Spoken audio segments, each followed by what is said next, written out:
boa tarde pessoal, boa noite, bom dia também, né? Vamos iniciar aqui um módulo novo, um tópico novo a respeito de gases.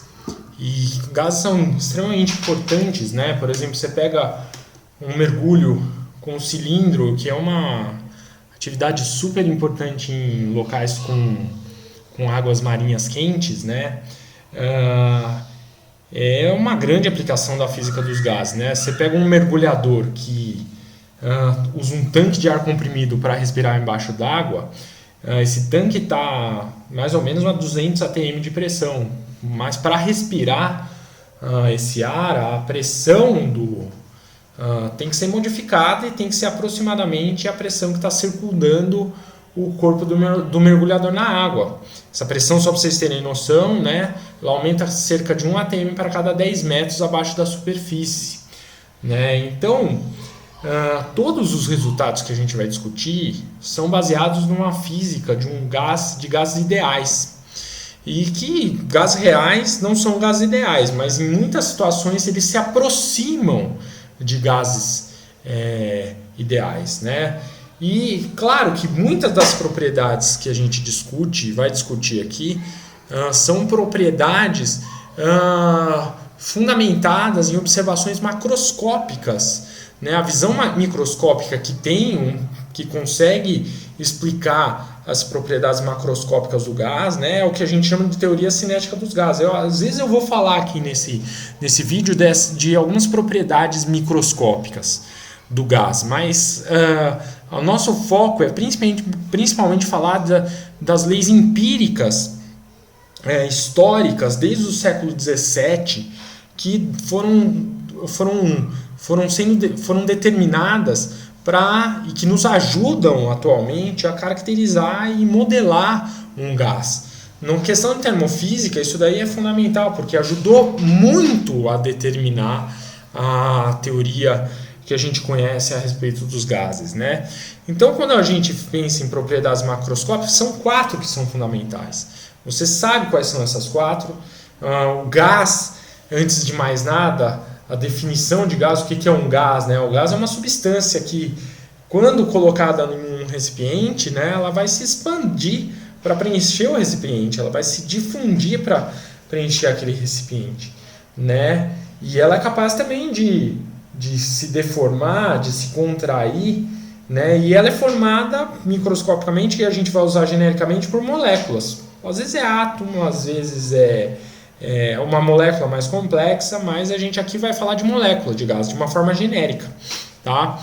E microscopicamente a gente sabe que essas moléculas têm um estado de agitação elevado, que elas têm alto grau de liberdade de movimentação, você tem até grandes espaços vazios no sistema, né?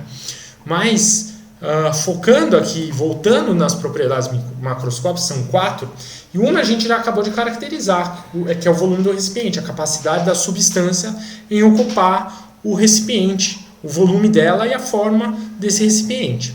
A outra é a temperatura, que a gente já definiu como sendo macroscopicamente essa tendência que um gás tem, ou que a substância tem, de emitir calor para o meio, ou absorver o calor do ambiente ao redor dela, que microscopicamente tem a ver com o estado de agitação.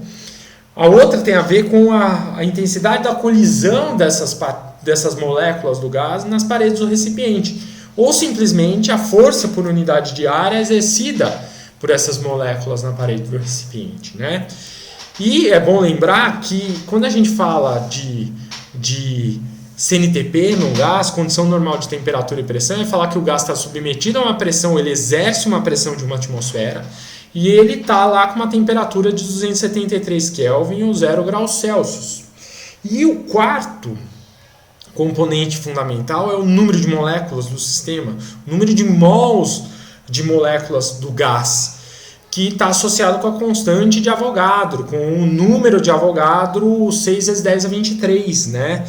E que a gente sabe que esse número de moléculas se relaciona, então vamos com a setinha aqui, com o número de mols N e com o número de Avogadro. Então, se você quer contar o número de moléculas, que é o Nzão, é só você pegar o número de mols e multiplicar pelo número de Avogadro.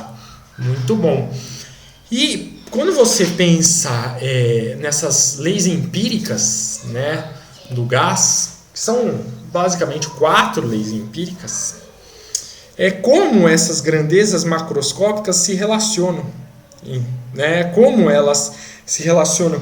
Quando a gente tem 4 grandezas que caracterizam um sistema, é muito lógico, na verdade, tentar fixar 2 das grandezas e ver como as outras 2 se comportam. O que eu quero dizer com isso? Essas 3 primeiras aqui são leis que vão pensar em número de mols fixo, número de partículas fixo sempre. E aí, cada uma delas vai fixar as outras 3, ou pressão, ou volume e temperatura, e vai perguntar, ora, se eu mexer o volume, o que vai acontecer com a pressão, por exemplo? Mantendo a temperatura fixa, que é o que a lei de Boyle fala, né?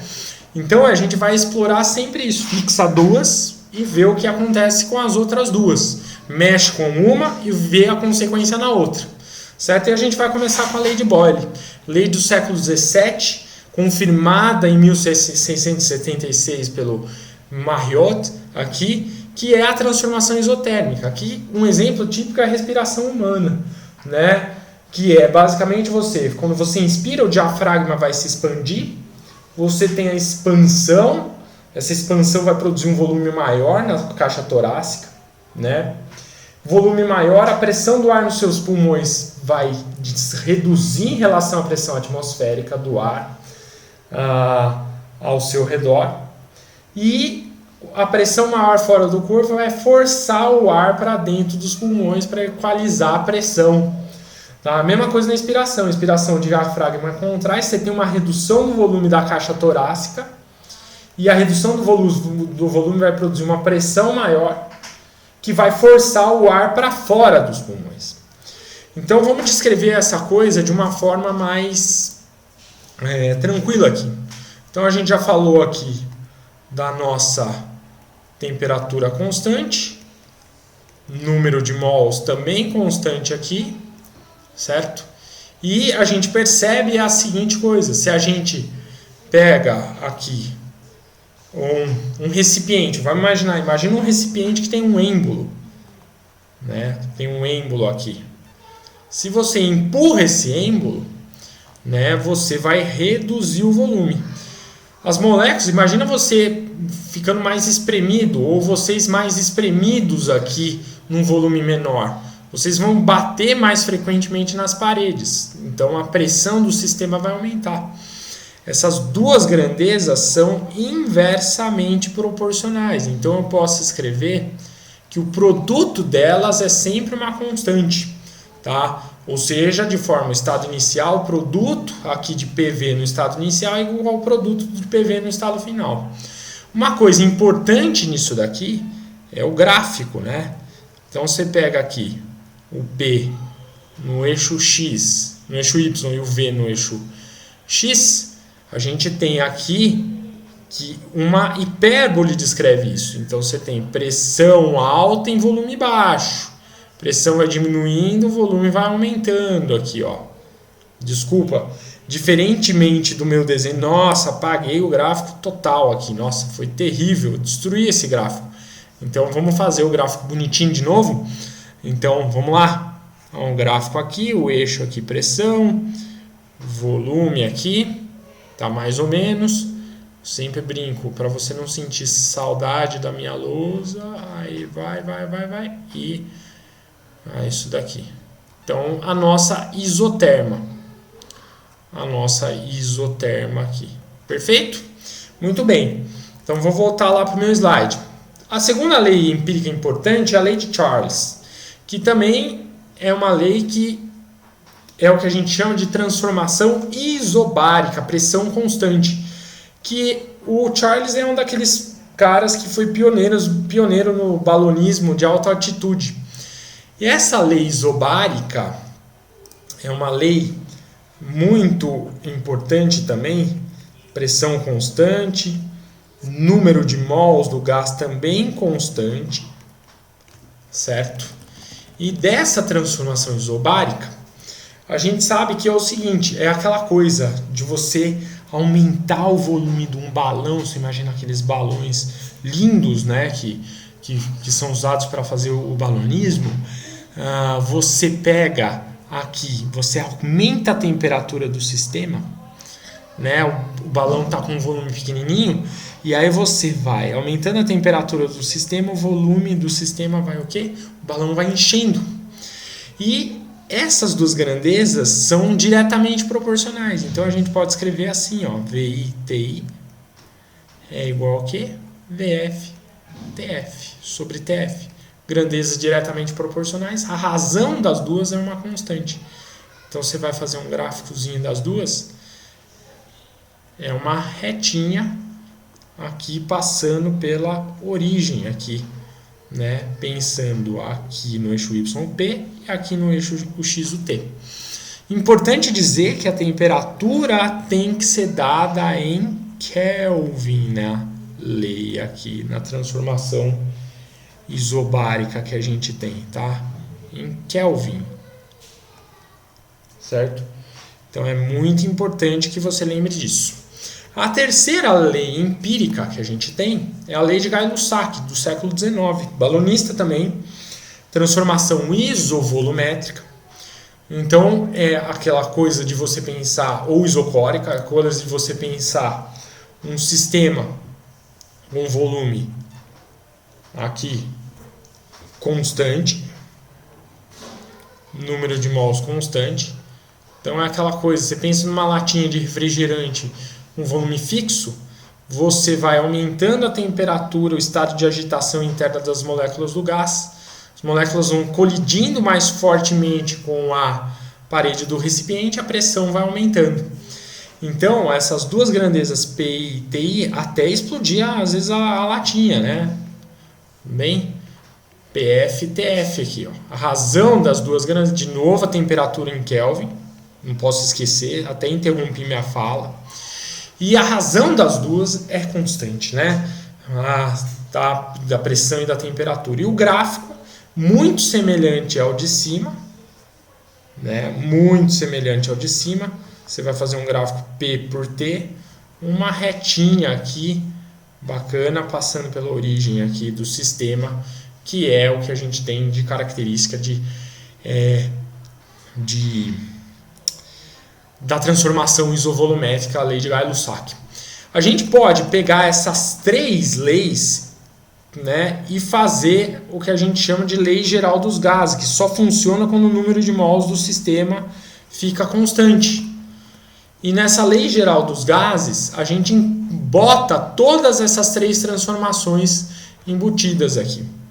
Então a gente escreve que PI/VI sobre TI é igual a PF, VF sobre o quê? TF. Repara, quando T é fixo, né? Quando T é fixo, PI/VI é igual a PF, VF. Lei de Boyle. Tá? Lei de Charles. Qual é a lei de Charles? A lei de Charles aqui é quando nós temos a pressão constante. Então você fixa a pressão constante, VI sobre TI é igual a VF sobre TF. E a lei final de Gay-Lussac, que é a lei com volume constante. V constante dá PI sobre TI igual a PF sobre TF. Então a gente está com todas as leis aqui. Tem muito material, muito lugar que começa com essa lei para discutir as três leis empíricas aí com o número de mols constante. É bom falar para você, isso, embora seja uma estratégia muito usada em vários materiais, vários locais, ela não é a estratégia histórica, não é a estratégia correta. O correto é o pensamento inverso. Qual é o pensamento inverso? Primeiro são as três leis, depois para a gente chegar na lei geral dos gases. Na próxima aula a gente vai colocar o efeito do número de mols para entender o gás. Tá? O número de moléculas do gás, qual é o efeito dele. Tá? Um grande abraço e a gente se vê na nossa próxima aula aqui.